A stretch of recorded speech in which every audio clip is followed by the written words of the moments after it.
I really started paying attention to was the koshi, the hip movement of Soke Kubota. And he just had an incredible reach, incredible power and speed. I've been competing since 1970s, 70s, 80s, and 90s.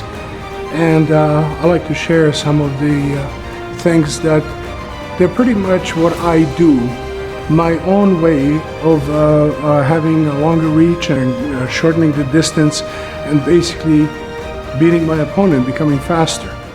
What I found is that instead of doing a horizontal rotation, I would sink the hip down, push in, and then up. So in other words, the hip rotates this way. It doesn't do a horizontal rotation. And what that did to me is allowed me a free hip down here where I'm not locked. I can still keep going. And if I compress my shoulder, drop my shoulder down and extend, I can gain 6 more inches on my punch. When most people punch straight like this, when they hit resistance, usually what happens is the resistance forces the elbow to go this way, okay? Which throws out the shoulder line and takes me out of my jitsu position, my focus, my ready position.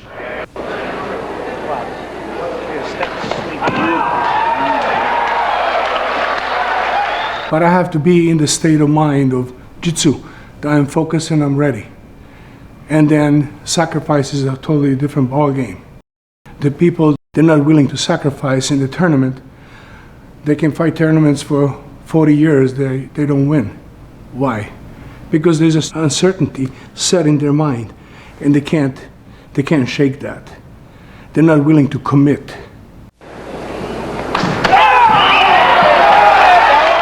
When I see somebody, back in those days, nobody bounced. That was a no-no. Okay, everybody moved short, 2-inch moves, but you're always ready. You always kept your legs apart.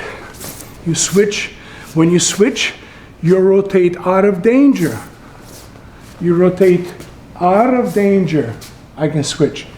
You don't switch like this. There's nothing to gain to that. Well, you say, well, I'm gaining distance. No, you're not. You're just putting yourself in the danger. You crossed over into the dead zone. This hand is here normally, and it comes out. 1. Now the hip is already forward. The second one, I'm going to push it more forward and in, and this is a Takazuki. 1, 2. Oh. The hip goes in, under and up, and you punch here. You don't punch here. Engaging and disengaging, very, very important. I don't like to disengage once I engage. Because why? I spend all this effort and time trying to break his barrier or get around his barrier. And once I do that and pull out, that tells me that I'm just fighting. And I don't want to fight. My whole purpose is to defeat. So, 1, 2, and 3. Oh, other side with 1 shot. So I mentioned readiness. I call it readiness. Why? Because it's something that readiness is just not enough. You really have to go beyond that.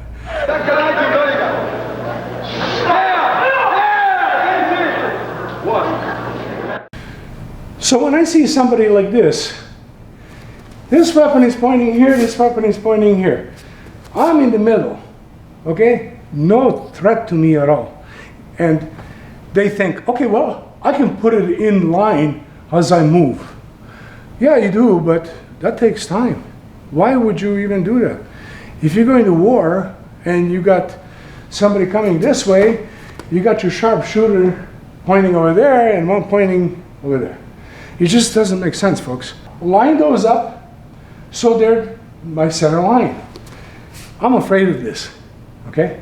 When I see somebody that's got everything lined up, and especially if this hand is, if this distance from here to here is lining up here, to me that is super dangerous. Let's go back to the wrong position. Back foot if the back foot is pointing the way it is, I'm okay with it because it's kind of halfway in between. I like to have mine pointing toes more forward. Yeah, and then I compress down into this, and then once I compress it, I relax it so I can fire again, right? Does it make sense? Okay, so when I see a foot pointing 45 degrees out, look where his energy going. He's going that way. Nothing is, the only thing that's threatening me is his eyes. If I decide to look at his eyes, okay? So make sure that when you go into a stance, you line things up.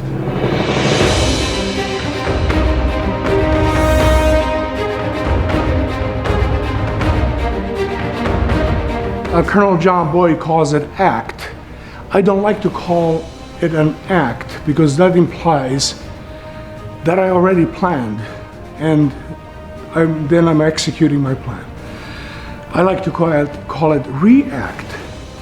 My philosophy is that I allow him to decide how he wants to die. I don't decide, he decides. So what I'm doing is I'm waiting for a mistake.